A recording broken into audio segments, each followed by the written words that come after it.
551. 11 y 8. Seguimos en el diálogo con el vicegobernador Pedro Aguilar Porcar acá en los estudios. ¿Por qué Bullrich es lo mejor para Corrientes? Porque es la única candidata que se comprometió y se juramentó con, primero, terminar con la discriminación grosera. Yo digo, los que son candidatos, los que reemplazan, los que sostienen a Massa, tienen que dar una explicación a la provincia ante las barbaridades que está haciendo el gobierno nacional con Corrientes. Tienen que hacerse cargo. Entonces, la única que se comprometió abiertamente con Corrientes de terminar, no solamente terminar con la discriminación, sino además planificar con el gobierno de Corrientes los proyectos de crecimiento y las grandes obras, de Patricia Bullrich. Es la única. Massa, tenemos la prueba de la autopista. Y Milei estuvo 2 horas en Corrientes, no dio una sola nota a nadie, se limitó a pasear por la costanera mostrando la motosierra y después se mandó a mudar. Y cuando uno no hace declaraciones, porque normalmente, no digo, es porque no quiere asumir compromisos. Entonces nosotros tenemos que defender a Corrientes primero que nada.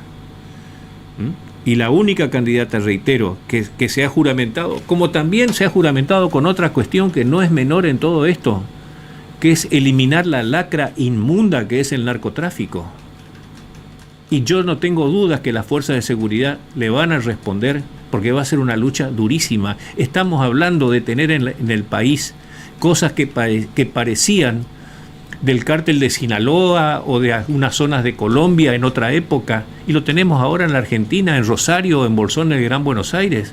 Eso va a requerir un accionar firme y decidido, y la única persona que asumió un compromiso y lo habla y lo tiene en su discurso es Patricia Bullrich.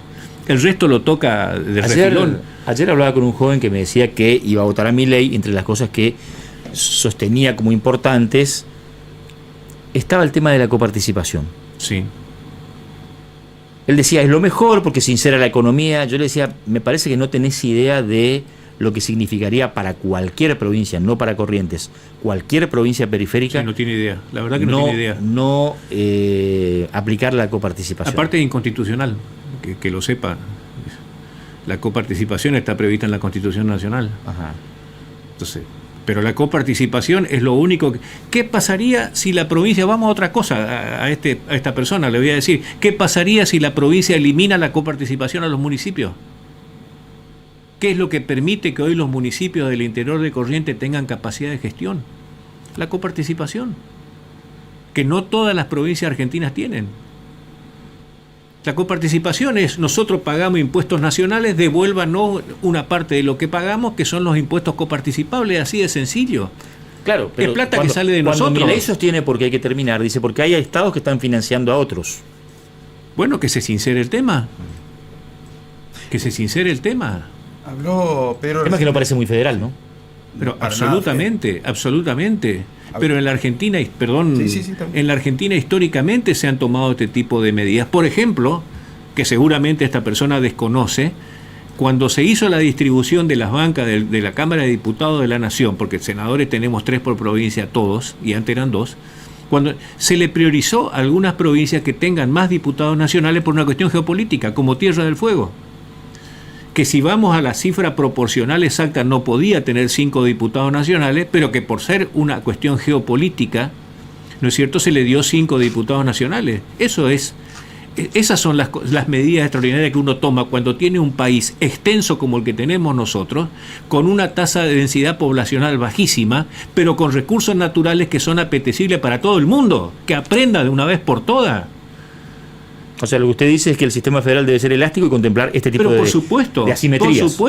Por supuesto, tenemos la 8ª geografía más grande del mundo, en un contexto de más de 200 países, con una densidad poblacional bajísima, porque si bien es cierto que tenemos 45 millones de habitantes, lo que sería una cifra razonable, casi 20 millones viven en una superficie del tamaño de la 4ª parte de la provincia de Tucumán, todos amontonados ahí en lo que se llama el AMBA. Urbano, claro. El AMBA, porque acá los porteños inventan términos por cualquier cosa. Sí. ¿No es cierto? Todos amontonados. Muy bien. Entonces tenemos provincias donde la densidad poblacional es bajísima. Ahora, si eso fuera en el desierto del Sahara, sería menos preocupante. Pero cuando tenemos una de las mayores reservas de gas, de litio, de petróleo, en el mundo, tenemos que cuidar lo que tenemos. Y el federalismo es básico para eso, es elemental. Diego. Como que es elemental que tengamos una política de defensa. Es elemental que tengamos una política, porque ¿sabes qué pasa? Si no cuidamos nosotros lo nuestro, van a venir los voluntarios de afuera a cuidarlo por nosotros, si se entiende lo que quiero decir. Recién hablaba, Pedro, de la defensa de Corrientes y cómo, un poco hago retrospección de cómo Corrientes defendió lo suyo y demás. Ese espíritu que anida en la correntinidad y también, entiendo yo, en la argentinidad, en la conformación de la República, puede llegar a ser, a expandirse en las provincias con las mismas características que Corrientes y digamos, poder torcer esta historia de ser dependientes de Buenos Aires y finalmente poder armar una democracia federal como necesitamos, ¿no? Y justamente a eso es lo que apunta. ¿Qué es lo que quieren? ¿Que se perjudiquen más todavía las provincias que menos tienen para seguir alimentando de gente el Gran Buenos Aires? Con todos los problemas que ello significa. Por favor, nosotros somos, bien dice el gobernador, somos uno de los mayores productores de energía del país. De petróleo no, nosotros no tenemos petróleo, tampoco tenemos gas, tenemos energía hidroeléctrica. ¿Cuánto abastece Yacyretá? Limpia y longeva. Exactamente, ¿y a dónde van? ¿Acaso nos vemos las feroces torres de alta tensión de 500 kVA que van hacia el sur? Esa es la historia de la Argentina. Y si vas a la Patagonia vas a ver exactamente lo mismo, la energía que viene del Chocón Cerro Colorado o de piedra, o de las distintas explotaciones ya sea hidroeléctrica o de energía fósiles que vienen del sur. Entonces seguimos alimentando esa mega urbe que tenemos. Eso es lo que propician esto. Y yo voy a hablar sobre el tema de la educación pública, porque el otro día vi, no sé quién puso el cartel, es lamentable porque era una ofensa a los alumnos, no una ofensa a los docentes ni en la conducción de la universidad. Era una ofensa a los alumnos cuando decía no sé qué cosa, pagar tus estudios. El sistema de educación pública argentina, que fue pionera en el continente americano después de Estados Unidos, ¿no es cierto? Tuvimos la primera universidad científica de América en 1902, que fue la Universidad de La Plata. El tema ha sido la fuente de oportunidades a cuánta gente que no se hubiese podido jamás pagar una educación y que fueron después profesionales. Importante que después cada uno tiene que devolverle, eso ya corre por cuenta de cada uno y posiblemente haya pero esa es la verdad de las cosas. Es decir, ¿cuánta gente tiene la oportunidad de acceder a una profesión porque tenemos este sistema? Y yo voy a hablar otra cosa de lo que nadie habla en el sistema de universidad pública. El 80% o más de los que somos profesores somos part-time. Y cuando somos part-time, nuestro sueldo es prácticamente simbólico. Yo tengo 4, 5, no sé cuántos son concursos ganados, soy titular de cátedra y gano apenas un salario mínimo vital y móvil y me gusta y acepto las condiciones.